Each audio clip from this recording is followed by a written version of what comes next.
So, I mean, at this point, I think we're at the point, where there's enough questions that we can start getting actual boots on the ground and getting people to hopefully get out there, learn more about this, go to your own area where you live, because a lot of this research, you'd be surprised, a lot of weird historical inaccuracies you can find in your own hometown or the town you live in.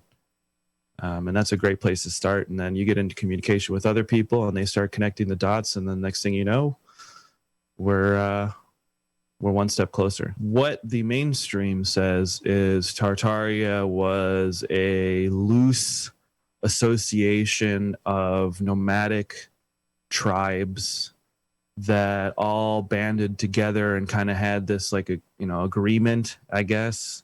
It wasn't really, they say it wasn't really a government. It didn't really have a leader. It was just, the steppes, which, is central, basically from the Black Sea, Balkan area, all the way through to Siberia, essentially. So one of the largest, if not the largest, continuous landmass on the planet was inhabited by, according to the mainstream, just a bunch of dudes on horses drinking milk.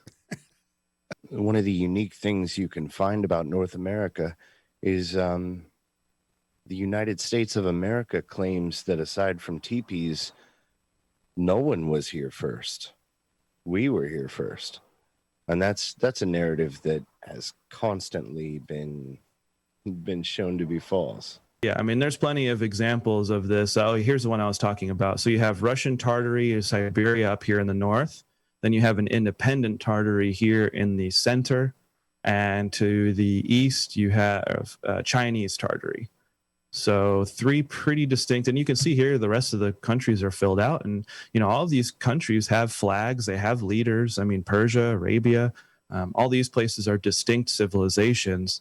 So to say that they're just this loosely associated group of nomads, Mongols is ridiculous. There's no precedent for it. And the major issue is that there's plenty of evidence of this. You can go and you find books previous to like 1850. There are books that are discussing Tartary as if it is a civilization, as if they're a race of people. Wow. Yeah, I mean, there's nothing crazy in there. I mean, let's put it this way. We're not talking about Atlantis. Free energy, flying around, everything was amazing, utopia, steampunk Tartary here. I just want to make that clear to everyone that there is a distinction in this research where people are very quick to jump straight to, okay, they were a civilization, they were wiped off the map, because they were. I mean, they were literally wiped off the map. Like, there are just no maps depicting Tartary anymore. They were literally wiped off the map. So obviously, they were a utopian, perfect, free energy civilization that had everything figured out, and we killed all of them. The first event happened sometime around there, because that's when the forging of historical relics really took off.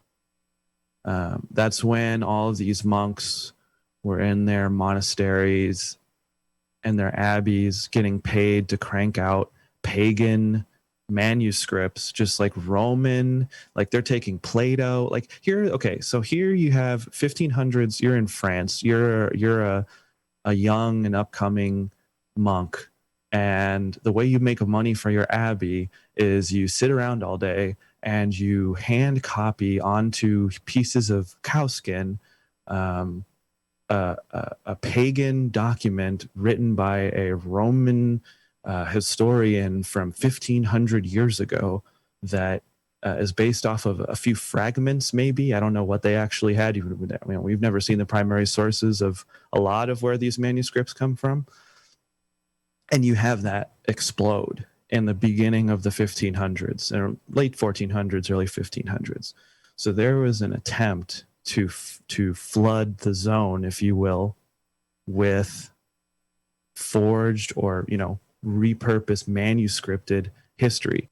if we can piece together this block of history wherein we might have seen travel through these regions, it would force a rewrite of that block of history, even a bit, because you guys, I'm sure you're familiar with the old idea that the oceans are barriers, when in fact, thanks to recent research and points, and even a couple books, and live tests, the four Scotsmen made a rawhide boat and came to America in it in 4 days.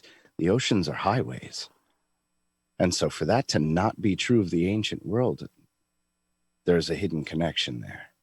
But boats would obviously be the superior way of transportation. And I believe that they did send a large group of these warriors, these Monguls, whatever you want to call them, the Golden Horde type people. They went to America and they landed in the Pacific Northwest and in, where, Canada and Alaska and all those areas, and really I think concentrated in San Francisco, and where San Francisco and Seattle are now. So we have a region on maps called Fusang. This is what some have called a Chinese settlement that has existed from about 500 AD on, and there are multiple maps that show Fusang as a settlement, obviously sounding very Chinese. It says right here, Chinese colony. This is, where is this? This would be, I think would be Seattle would be, right? Approximately. In the Puget Sound kind of thing up there? You'd have to zoom out, but yeah. There's an even larger, here it is, pretty big, pretty well Vancouver. labeled. Yeah. Pretty well labeled on the map. It's not a small area. So the Uyghurs, and I'll say it properly because I'm not afraid. The Uyghurs were very loosely associated with the Khan all through history. You can read the biggest books by the biggest names of the day. It was a 12th century missive sent to the Khan so that he didn't march his horde down through China, and the Uyghurs delivered the messages. They were the emissaries. Wow. This local peoples. And the Khan liked the symbols on the seal and pendant and on the letters so much, he made the Uyghurs teach it to his people. And so this is the origin of the Mongolian language. So until very, very recently, and from the outset, you could say the Uyghurs have been a prominent feature in the entire idea of Tartaria. Wow. Yeah. This is a very, very large statue. And you can see it's also built on a sort of pyramid. Oh, yeah, right. So this is a very unique... look at how large that is. Where is this? Volgograd. This is Mamayev Kurvan. So this is a battle memorial for the Battle of Volgograd, or for, I believe it's St. Petersburg. Is that sword like 200 feet long? How long is the sword? It's huge. It is ridiculously huge. Well, look at the people on the path over there. They don't even match the base of the thing. Right. Oh, that's what I'm saying. The sword's got to be close to 100 feet. There's a book that I found called The Young Folks' History of Russia. And this was written in 1881. And it's just like it's basically a storybook for kids, or like a basic history kind of book. And it tells the story of Mamai Khan. So Mamai Khan was a general in the Golden Horde army. He fought against the Christians in 1380. But the Mamai Khan was, in this story, standing on an ancient burial ground in this area, because Mamayev Kurgan is the name of this area. It is based off Mamayev Kurgan. As we said, Kurgan was the burial mound. So Mamayev Kurgan means the kurgan of Mamayev, right? So that's the name of this hill that they fought this battle on. That hill is where that statue is now. So they built the motherland statue on top of the kurgan of Mamai.